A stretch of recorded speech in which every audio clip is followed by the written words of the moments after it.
ঝিরিঝিরি বৃষ্টির মাঝে নানা ধরনের পাখিদের আনাগোনা। কিছু পাখি উড়ে আসছে, কিছু পাখি উড়ে যাচ্ছে।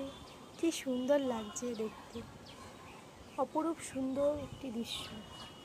সকালের মন ভালো করার মতন এইটুকুনি দৃশ্যই যথেষ্ট।